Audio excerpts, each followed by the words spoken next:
Welcome back, viewers. I'm your host, Mehak Preet Kaur, and I am here with Faraaz for our second episode of our podcast series on the theme that is why 2025 and 2026 are tough years for international students in Canada. So, this is our second episode of that podcast series, and our topic is job and immigration challenges for international students in 2025 and 2026. So, in this episode, we are focusing on challenges of finding jobs after graduation and navigating Canada's increasingly complicated immigration system. So, let's jump right into it. Hi, Faraz. How are you doing right now? Hello, MPK. I'm good. Thank you for having me here. It's nice to be back for the episode two. Let's have a few words of discussion and understand how things are going around the theme and the topic that you mentioned. Right. So I'm really excited to welcome you again, and let's dive deeper into our second episode's discussion. So for us, as you know, like finding a job after graduation has become tougher in 2025 and 2026, especially in specialized field like cybersecurity, especially in which we are currently in. So what's changed recently that's made the job market harder for international graduates? What do you think about it? Well, we can be looking at the changes. The market was already saturated, as we've been experiencing. And the changes probably, if they're not making it better, they're probably impacting it in a different way, which we aren't able to actually look at right away. And the one basic reason for it, as we all understand, we see it on the ground, is that there is increased competitions among graduates for the small number of jobs available, right? So that's the biggest and the most simple, if you can say that, the reason for it. And there is also a rapid pace of technological advancements which require specialized skills. Not all the graduates are prepared for it, or even are in a position where they can learn the skills at the pace that is required and then implemented right away. And that results in a churn of people going through the job until they make a mistake or something of that sort when somebody else is required, right? So all these actually tie up into the challenges that we have been looking at. Most of it is like a domino effect, as I mentioned in the last episode, and we are just trying to look at each domino and how what is there before it and after it and what it might impact. We're trying to basically make sure we understand things around and then tailor scenarios and solutions to help us achieve get a better place in such tough times. Right, I agree. I think like the major factor is right now is the job market is currently quite saturated. And the other thing is like people are highly qualified for the jobs what they are doing currently right now.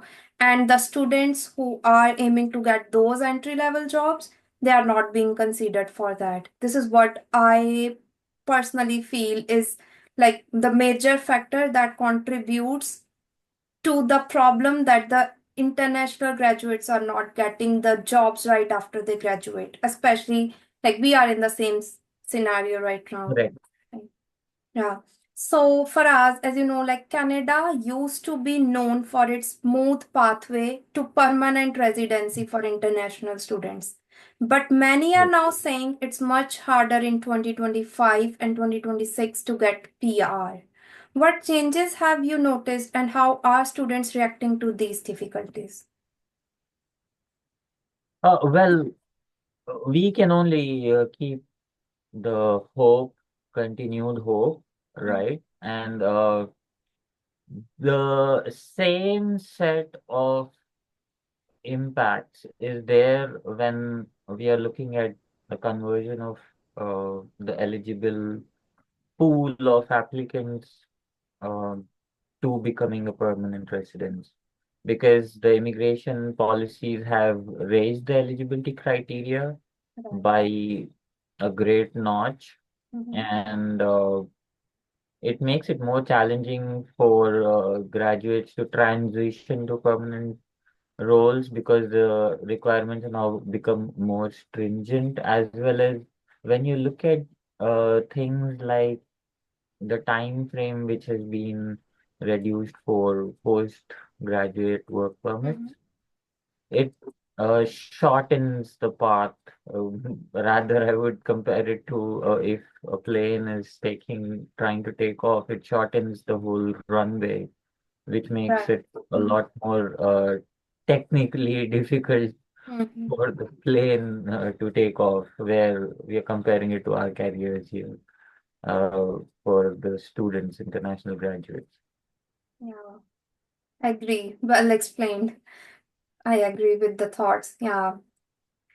And as you know, for us, like some students are starting to explore other countries like Australia or the UK because of these challenges in Canada. So, do you think Canada risks losing talented international students if things don't improve in the coming time?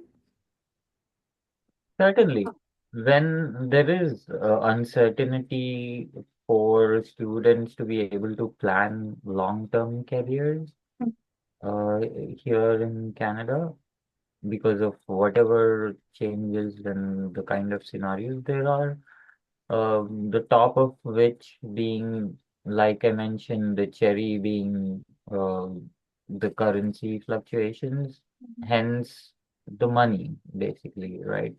So if you have uh, to pay more, and the problem is still as uh, grave as it was before, then paying more doesn't make sense, whether it be a deposit for the GIC, or higher tuition costs, or higher costs for basic living here, like we've been discussing Completely in the agree. previous questions, right?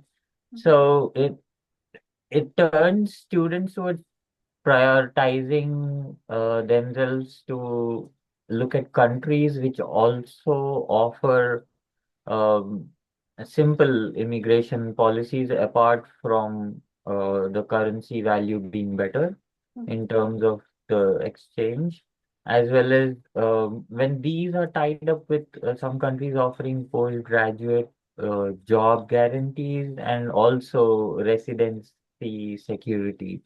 There are measures which other countries are coming up as well.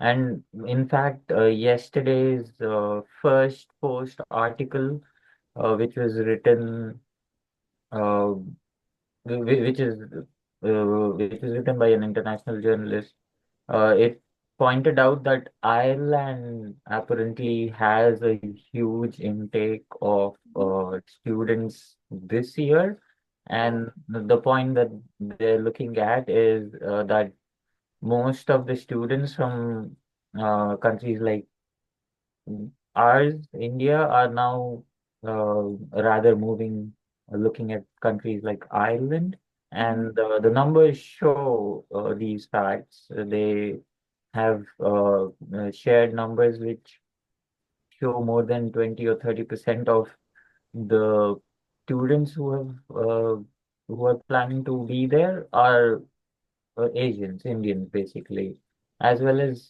from a lot of other countries. But it shows a very clear change in the preferences, right? If things are Right. becoming difficult, or it's taking a longer time and it's also more expensive, you would rather look at something which is easier for you, and it makes all the processes clear and easy, rather than you have to wait for a very long time.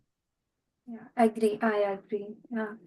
Thank you, Faraz, for sharing your perspective on the job and immigration struggles faced by international students. It is clear that 2025 and 2026 have been very challenging years, and there's a lot that needs to change to support students better. Thank you so much, Faraz, for joining me today as well, and for this second episode of our podcast series. To all my viewers, I hope you have found this discussion insightful. Remember to share these videos with anyone who might benefit from hearing these important conversations. Stay tuned, stay connected, and stay informed. And let's wait for our next interesting discussion and our next episode for this podcast series.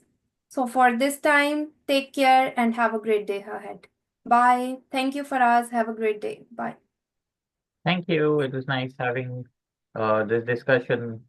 Thank you again. Bye bye. Bye.